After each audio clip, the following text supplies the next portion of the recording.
GM, welcome to a very special edition of This Week in Frax. I'm your host, DeFi Dave. I'm here, as always, with Capital K and Sam McCullough. And this week, with Frax V3 on release, we have the man himself, Sam Kazemian, on. Sam, you've been doing a huge Twitter space circuit now, and so thank you for coming back on Flywheel, where we get down and to the true alpha extraction. So thank you for joining us. Always a pleasure. Always in. Yeah. And now, let's get into it. I'm sure, a lot of our audience has heard a lot about Frax V3, what it is, and are quite familiar with Frax. But for those who aren't familiar with it, what is Frax V3, and how is it a 0-to-1 innovation for stablecoins? Yeah, and so I actually like to call it, it's kind of the final stablecoin. The final At least, stablecoin. yeah. Oh, And the main thing here is, like, if you think of a dollar peg stablecoin design, right? You basically need it to function extremely well in a high rate environment and function really well in a low rate environment, right? And what I mean by that is the issuer of the asset you're pegging to, the Federal Reserve dollar, right? Like, they issue the dollar. They will increase interest rates, like right now, which is the highest rates that have happened in like 20 something years, right? And uh, your stablecoin design needs to thrive in this environment and also thrive in the environment where everything is pumping, for lack of a better term, right? There's a huge bull market, right? Up only, right. right? Mm-hmm. And so Frax V3 seeks to completely address that in a minimalistic, low complexity design, but that excels in every way in that, right? It's fully on-chain governance. It has some small but narrow portion of a dedicated real-world asset strategy. It's not convoluted. It's not like crazy many layers of real-world asset, this or that. It's very simple to understand, and it also has the hallmarks of a decentralized stablecoin. There's no there's no blacklist. There's no centralization.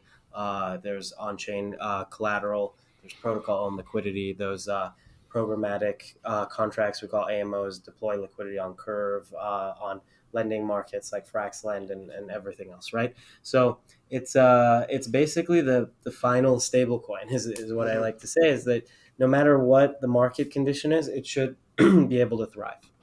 Yeah, I think it fits in perfectly with the evolution of Frax. And I just wrote an article about this where V1 was basically Frax could only adjust its interior conditions, like you can only adjust within the body itself.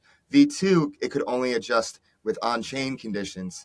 And V3, now it can adjust with off-chain, like with treasury rates and stuff. So it's a very logical path to where it is, and I can see why you're saying it's the final stablecoin. Yeah, it's in it's in any condition, right? And Any that's what's so condition. important, right? Yeah, Because like, the when I all-weather was stablecoin. yeah, that's also a good way to put it, because some people, were saying, look, rates are going to go down, and they're, totally true, right? And then, but if you're long term oriented enough, rates will come back up as well, right? Right, Yeah, they'll go down, they'll come back up, they'll go sideways for a while, they go, and the thing is, what design is the safest and the most elegant, and that's always going to actually be able to work, right? And so that's Frax V3. yeah, and I think a key part of the construction of Frax V3 is the IORB Oracle, which is the interest rate on reserve balances, which I think is a very smart move to use because, as you've discussed, you're like, oh, we got to peg to the risk-free rate, and the IORB is literally the risk-free rate. So can we, for those unfamiliar, can you go into what the IORB is, what this design choice was, and how specifically this Oracle works? Yeah, it's pretty simple. Like, the interest on reserve balances, or, as people in finance know, the IORB rate is the rate that the Federal Reserve just pays for deposits in the Fed master accounts, like banks or entities that have these master accounts. that's the rate when Jerome Powell comes out in like the presser every month that everyone memes and watches, right? And he's like 5.4%, like up Ah, 20, crowd goes point wild. five higher, or like that's literally called the IORB rate. That's the rate the Federal Reserve banks pay on the interest on reserve balances. And so the idea with Frax V3 is the whole system works based on what that IORB Oracle says. If the rates are going much higher, right? All of us that have been in DeFi the past year know exactly what's going to happen, right? So you need like you said, Dave, an all-weather protocol that excels when this type of oracle is saying, okay, the rates are going up from 2, 3, 4, 5, 5.4. Who knows if it'll go up to 6, whatever they're hinting, right?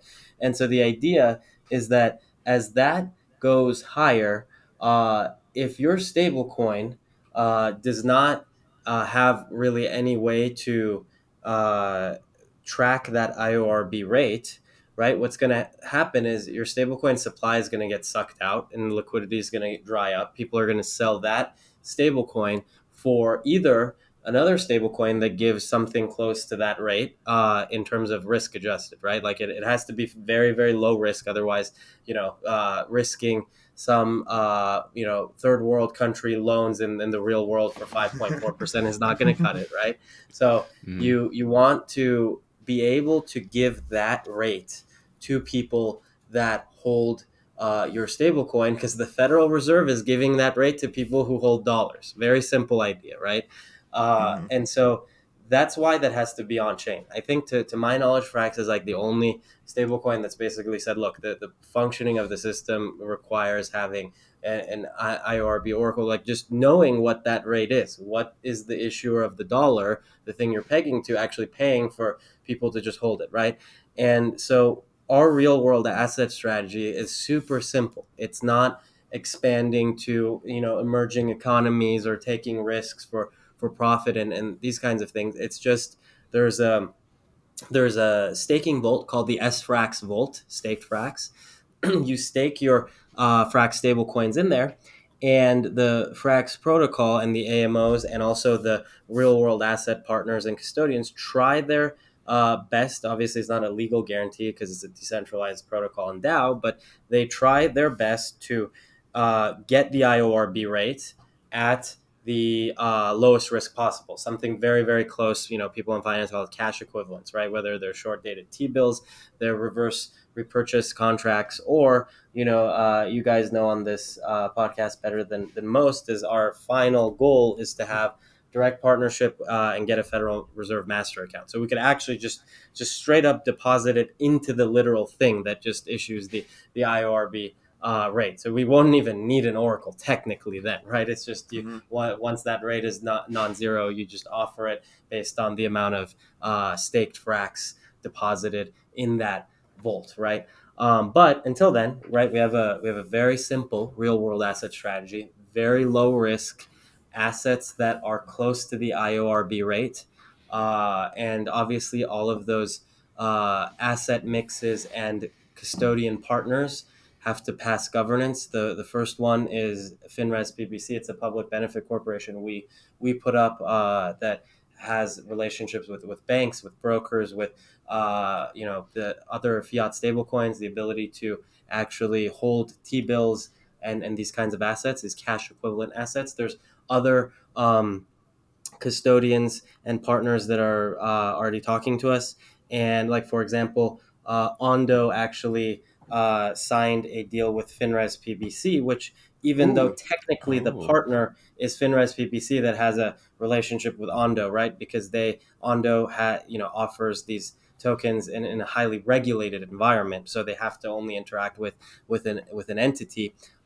Technically, Ondo is in a certain sense our real world asset partner as well, because it's one step separated through FinresPBC, but FinresPBC has the ability to hold Ondo's OUSG, the short dated US government T bills, if it wants to do something like that, right? And that's a pretty simple thing to understand, right? Cash equivalents, and then with the ultimate goal of getting a Federal Reserve master account just directly ourselves through the public benefit corporation.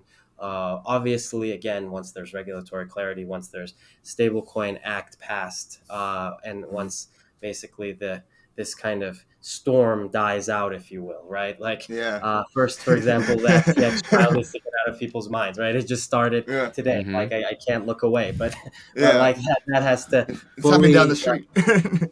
Oh, are you allowed to show up at the courthouse? Yeah, yeah, yeah. Yeah, I know a Oh, few people that have. you I've been should meaning do to go. you Yeah. do Flywheel at the FTX Yeah. trial. That would be something. Yeah. In between training, I'll just like hop down in the courthouse. Yeah, You, so basically later, right? And mm, a lot of people are like, "Oh, you're never gonna get a Fed master account. It's so stupid." But it's like, no. We will, but we all obviously understand why it's really hard. We didn't say yeah, we'll do it tomorrow, but we said right when it's possible, we will. And as you guys have seen, as people who are going to listen to this have seen, we've done what we said. We've incrementally executed. Cool. We're doing things, and we're watchful, and we're doing things. proactive. Yeah, and so we'll get it. We'll get it Yeah. when it's possible. So in that in your answer there, you mentioned that you're talking to other institutions and custodians. Could you give us a hint of what other custodians and institutions that you're talking to? Are there any big names in there? Is there anything you can shed light on there? Yeah, well, I want to, but I can't because of them, not because of Oh, okay, me. okay, So, okay, but fair, fair. in the end, but what I will say is, once everything is rolled out and stuff, obviously, FinresPBC, one of its responsibilities is to do monthly attestations, and we're actually trying to do those in real time, not even monthly, using Plaid integrations and API reporting, like bank level APIs. So once that stuff gets rolling, it'll obviously be clear because the attestations will be up. But Mm, yeah, I wish I could, but I can't. mm, Yeah. understood. Well, Sam, maybe more, not directly. Could you share with us what is the flow of funds? How does the money move currently from on chain to then off chain and then on chain again? Yeah, that's a great question. So right now, and there's two ways actually because of the Ondo that we just discussed, and then possibly even more. But the standard way is we have very good relationship with Circle and Paxos, right? And so as people stake Frax into the staking vault, right, that tracks the IORB rate, we're able to actually withdraw USDC and Paxos either through Curve or either through the collateral we have on the balance sheet, right? And then convert those into fiat, right? And then once you in FinresPBC, and then once those are converted into fiat, then they go through a brokerage or another relationship that we have, and then we're able to actually get the yield on them, right? And then the reverse direction happens as well. If people are unstaking sFRAX for Frax stablecoins, right? What you need to do is you need to make sure there is deeply liquid, either collateral or redemption mechanism on chain to keep the Frax peg tight, right? So then the reverse happens. That fiat gets converted to USDC through FinresPBC, the USDC or Paxos or PayPal USD, in the near future, possibly, Mm, goes on chain and then is used as Frax liquidity on Curve and through the AMO strategies. Got yeah. it. Or also, right, Ondo, right? Ondo has their own system as well. And so if we end up using Ondo for a sizable portion, they actually intake USDC because in their entire flow, they actually take in USDC and abstract away that conversion under their own hood. So like that can also be used as a mechanism. In the future, we actually, and this is a one step, removed, but in the future, FinresPBC can actually build up all of these plate integrations, this reporting, this automated system of moving fiat to fiat coins, and then on chain and then off chain, this reverse system, to actually being able to offer that directly potentially with Frax Hmm. stablecoins, just abstract that away even more and be able to just do that directly with Frax stablecoins. Again, means that we've probably won. We have actually Fed Master account. We have fiat money that's actually in depository accounts rather than using brokers and things like that. But in that final state, you can kind of see Frax being both a decentralized dollar peg stablecoin, but also having essentially quasi-official way of redeeming it for literal fiat that literally comes from a Fed master account, right? But that's a second step. Maybe Frax V4. V4, yeah. A synthetic CBDC. Yeah. Yeah. So we had a question in the Flywheel group about the RWA section of the docs from 563, who is actually makes great content, honestly. And he asked for the 4 listed assets that are considered shorted treasuries, repo purchase agreements, the master account, and select shares of money markets accounts. Are all of them already possible? Only a subset of them. So obviously, like the Fed master account, it's not available yet. But what about the other 3? All of them are possible, minus right now the reverse repo agreements. That they're a little bit more complicated, but So they're all possible. So for people that don't know, reverse repo agreements are actually a contract at the Federal Reserve where if you have a treasury bill, the Federal Reserve will actually like buy it from you for like $1 or something, like just simplifying, like at face value, and then the next day they will actually give it back to you for like they'll give it back and then they'll give you your dollar plus like interest, like a tenth of a cent or something like that. And so you just swap the treasury overnight with the Fed, the New York Fed. They have a reverse repo desk. You give them your treasury bill overnight, and then the next day they give you like a dollar, and then with interest, and then you get it back the day after that. So that's why it's called a reverse repurchase agreement. That is so that facility actually, just so for some background, that was started because when the Fed started hiking rates, like IORB rates went up, not that many banking institutions and stuff had Fed master accounts, so that they couldn't all get the IORB rates. So the Fed actually had a hard time like tightening the economy by increasing rates because it wasn't propagating into the broader financial and international dollar denominated markets. And so they had to basically come up with some kind of system to essentially give that interest rate more liberally to people, right? Or like the institutions essentially, right? Like money market institutions or like hedge funds and these kinds of things that are actually allowed to trade on the reverse repo desk. You can actually see the list of entities that are allowed to directly trade with the Fed and actually buy reverse repo contracts. And so the reverse repo contracts pay you back the next day incrementally some interest that mimics the IORB rate. So basically every night you give treasuries to the New York Fed, they take the treasury, they give you a reverse repo contract, and then the next day you get back your treasury bill, but just with a tiny bit of payment in US dollars, which represents the IORB rate overnight that you would have earned. So it actually propagates the Fed rate into different types of parts of the economy that don't have Fed master accounts. So that's where that asset comes from that we're exploring. It's basically a roundabout way for a Fed master account. So it allows the Fed's monetary policy to go throughout the dollar world system faster.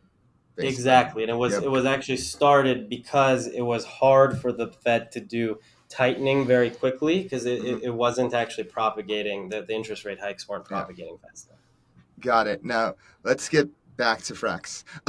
And so with sFRAX, how I understand it is basically it's a Frax savings account for all different types of strategies, both on-chain and off-chain. Off-chain, you have the risk-free rate with master account or like your cash equivalents and whatnot.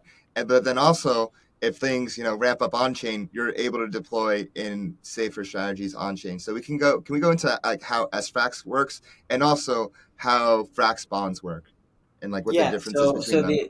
Definitely. So the other side of this is when rates are super low, right? And it's up only, right? Because when rates are super high, right? Like let's be honest, look around right now, right? Rates in DeFi suck because they're getting crushed by the IORB rate, right? Like no one's lending on Aave, no one's lending on Compound, or if they are, it's not great risk adjusted because it just sucks. Everyone's just crowded into treasury bills or some way to like try to access the IORB rate, right? The Fed's risk-free rate. So that is the part we just talked about. Now let's go to the other direction, as I think what you're asking is what happens when rates are zero or near zero. It's up only. Everyone remembers the greatest bull market that we've had, right? Everyone is lending on Compound and Aave. Their stable And Frax coins lend. are and Fraxland now the next bull market definitely will be massively Fraxland, and everyone's earning like 10-15% interest for like lending their stable coins because everyone wants leverage, right? They're willing to pay massive amount of interest to like lever long on ETH or whatever is their favorite token because they think it's going to go up only, right? In that situation, what we just talked about is not really that relevant, right? What we just talked about, no one's going to be looking to get the IORB rate because the rate is zero, right? Because like that's the whole point in a high growth environment. So how does Frax work in this situation? Well, Frax actually becomes completely decentralized in the way that Maker works, in the way that Liquidity, for example, works. You can have over collateralized you know low risk blue chip assets like LSDs, like ETH, like some type of decentralized wrap BTC or something like that, Frax BTC perhaps, the next bull market by then, right? And that can back the Frax stablecoin, right? And then they pay interest in those loans. Everything is good. The protocol is highly profitable, right? People are willing to open Frax loans, right, and pay big interest, and everything is great, right? In fact, the thing I like to joke about is in that environment, everything is great, right? Like like FXS is pumping. Everyone wants to pay massive interest in dollars and stuff. So everyone is having a great time. That's the one that you just need to make sure you're safe in terms of smart contract risk, in terms of Oracle risk, those kinds of non-economic things, right? The technically sound things, which thankfully Frax has been knock on wood very good about. We've never had like an incident where anyone has lost any funds ever or anything like that. In those situations, if everything is good, in terms of security, everything is great for everyone. Everyone's making money. Everyone's rich. It's only this time where you issue a stable coin, and it's pegged to the U.S. dollar, and the issuer of the U.S. dollar is saying, "Hey, everyone, come over here. Don't hold, USDC, Frax, DAI, whatever. Come over here, and we'll give you an insane interest rate for doing absolutely nothing." That's the part you have to prepare for, right? Because we've already built the infrastructure and like have innovative stability mechanisms, protocol on liquidity, AMO contracts, and all these things for those good times. Now we've completed, as you said, the all-weather stablecoin. We've completed the design for these current times, and so that's what's really important. You know what's funny? This got me thinking. So with like Tether and Circle and those types of payment fiat stablecoins, they're incredibly profitable right now. But in the bull market, when interest rates were near zero, they really weren't that profitable. There was no way for them to profit. But the way that Frax is constructed, it is the all-weather stablecoin. It is the all-weather protocol. It can be profitable in both environments. In the same way, like if you go like way back in early in the history, like how it can re-collateralize, decollateralize. This is like that version of that, but with yield on and off chain. Yeah, then that's a very good point because basically, um, one thing that I like to point out, exactly as you said, is now Frax is just a dollar peg stablecoin is profitable in both basically all weather scenarios. But as you guys know, the Frax ecosystem is like highly diverse. There's FrxETH, right?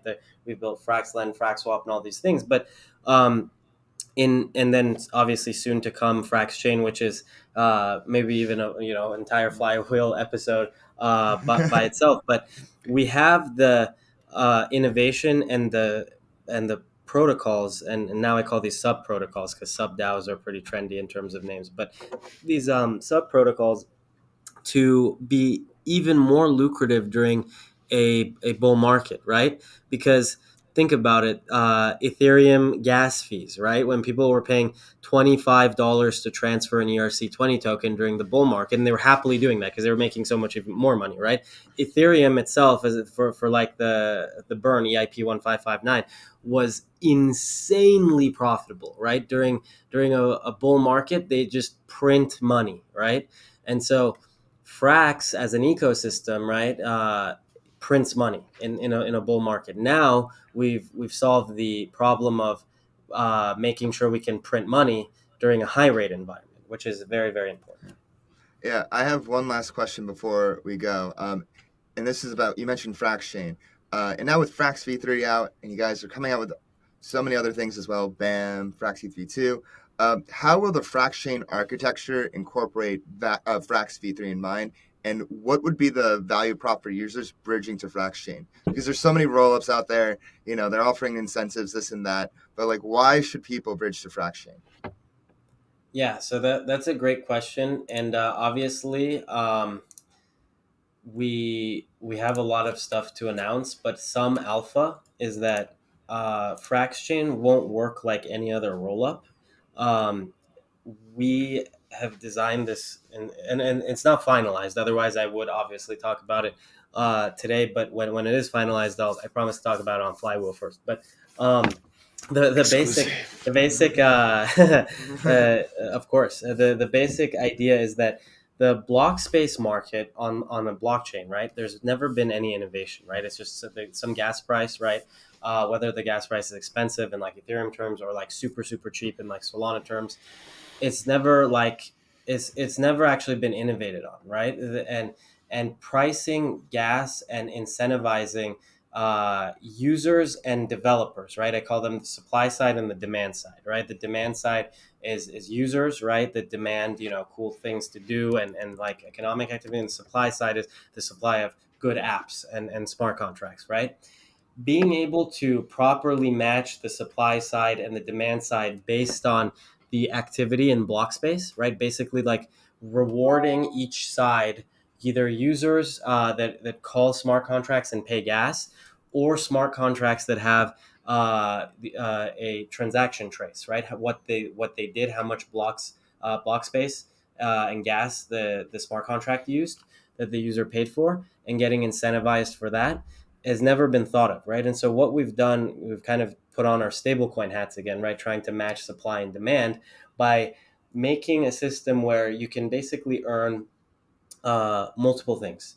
VFXS, these other parts of something I won't, announce today, but earning different things that are possibly liquid by partaking in activity that's actually needs to be increased, whether that's deploying smart contracts that end up getting usage or being a user that actually uses smart contracts and pay for gas. So it's actually very complicated because you can't over incentivize, because if you do, you just get DDoS spam, right? You can't like give people $2 of like liquid rewards for every $1 of gas they spend, because then everyone just comes on your blockchain and then spends $1 to get $2, and that doesn't make any sense. So we've mapped out, modeled all this game theory out, and it's actually really interesting because we're going to actually build it in the sequencer code itself. So like if this actually ends up becoming super big, I think people might actually fork this part of the